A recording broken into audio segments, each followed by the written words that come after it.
Stunt rider నుంచి legal advisor దాకా నా జర్నీ నాకు సక్సెస్ అనేది సింపుల్గా వచ్చిందా లేదా అనేది మీరే డిసైడ్ అయ్యి కామెంట్ చేయండి. మామ వీడియో చేస్తున్నప్పుడే కంట్లో నుంచి నీళ్ళు తిరిగే జీవితం అనే ప్రాసెస్తో ఎన్ని డ్యాన్స్ స్టెప్పులు వేసానా అనిపించింది. రైడర్గా స్టార్ట్ అయ్యి ఫోటోగ్రఫీ చేసా, కేటీఎం షోస్లో వర్క్ చేసా, రైల్వేలో అవుట్ సోర్సింగ్ ఎంప్లాయీగా వర్క్ చేసా.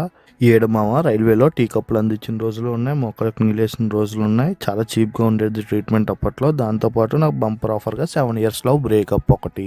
జీవితం ఆ ఫేస్లో ఫుట్బాల్ ఆడింది బ్రో గట్టిగా.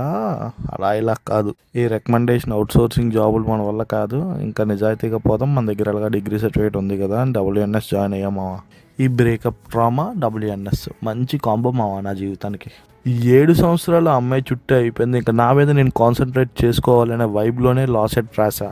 WNS night shift, college morning shift, ఇలానే 2-3 సెమిస్టర్లు అయిపోయాయి. ఎప్పుడైతే బ్రేకప్ వైబ్ నెగిటివ్ ట్రామా నుంచి పాజిటివ్ ట్రామాకు మారుతున్నానో నాకు కావాల్సింది work from home job in Wipro సంపాదించామావా. ఈ వర్క్ ఫ్రమ్ హోమ్ దయ వల్ల నా కాలేజ్ డేస్ సాఫీగా సాగిపోయాయి. మామ ఈ స్టోరీ అంతా నేనేదో ఇన్స్పైర్ చేయడానికి మాత్రం నేను చెప్పట్లే. నా జీవితం నన్ను ఎంత మింగినా సరే నేను నిలబడ్డా కాబట్టే సంపాదించుకోగలుగుతున్నాను అని చెప్పడానికి మాత్రమే చేసిన వీడియో ఇది.